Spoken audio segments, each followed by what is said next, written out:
एक बार विश्वामित्र जी और वशिष्ठ जी में इस बात पर बहस हो गई कि सत्संग बड़ा है या तप। विश्वामित्र जी ने कठोर तपस्या करके रिद्धियों सिद्धियों को प्राप्त किया था, इसीलिए वे तप को बड़ा बता रहे थे, जबकि वशिष्ठ जी सत्संग को बड़ा बताते थे। वे इस बात का फैसला करवाने ब्रह्मा जी के पास चले गए।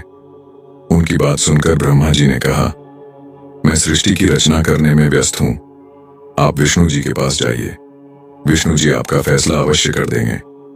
अब दोनों विष्णु जी के पास चले गए। विष्णु जी ने सोचा, यदि मैं सत्संग को बड़ा बताता हूं तो विश्वामित्र जी नाराज होंगे, और यदि तप को बड़ा बताता हूं तो वशिष्ठ जी के साथ अन्याय होगा।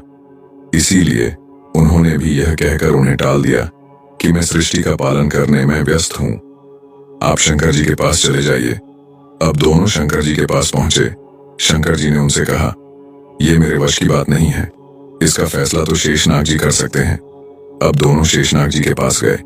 शेषनाग जी ने उनसे पूछा, कहो ऋषियों, कैसे आना हुआ? वशिष्ठ जी ने बताया, हमारा फैसला कीजिए कि तप बड़ा है या सत्संग बड़ा है। विश्वामित्र जी कहते हैं कि तप बड़ा है और मैं सत्संग को बड़ा बताता हूँ। शेषनाग जी ने कहा, मैं अपने सिर पर पृथ्वी का भार उठाए हूँ, यदि आप में से कोई भी थोड़ी देर के लिए पृथ्वी के भार को उठा ले तो मैं आपका फैसला कर दूंगा। तप में अहंकार होता है और विश्वामित्र जी तपस्वी थे। उन्होंने तुरंत अहंकार में भरकर शेषनाग जी से कहा, पृथ्वी को आप मुझे दीजिए। विश्वामित्र ने पृथ्वी अपने सिर पर ले ली। अब पृथ्वी नीचे की ओर चलने लगी। शेषनाग जी बोले, विश्वामित्र जी रोको, पृथ्वी रसातल को जा रही है। विश्वामित्र जी ने कहा, मैं अपना सारा तप देता हूं, पृथ्वी रुक जा। परंतु पृथ्वी नहीं रुकी। ये देखकर वशिष्ठ जी ने कहा, मैं आधी घड़ी का सत्संग देता हूं, पृथ्वी माता रुक जा। पृथ्वी वहीं रुक गई। अब शेषनाग जी ने पृथ्वी को अपने सिर पर ले लिया और उनको कहने लगे, अब आप जाइए। विश्वामित्र जी कहने लगे, लेकिन हमारी बात का फैसला तो हुआ नहीं है। शेषनाग जी बोले, विश्वामित्र जी, फैसला तो हो चुका है। आपके पूरे जीवन का तप देने से भी पृथ्वी नहीं रुकी और वशिष्ठ जी के आधी घड़ी के सत्संग से ही पृथ्वी अपनी जगह पर रुक गई।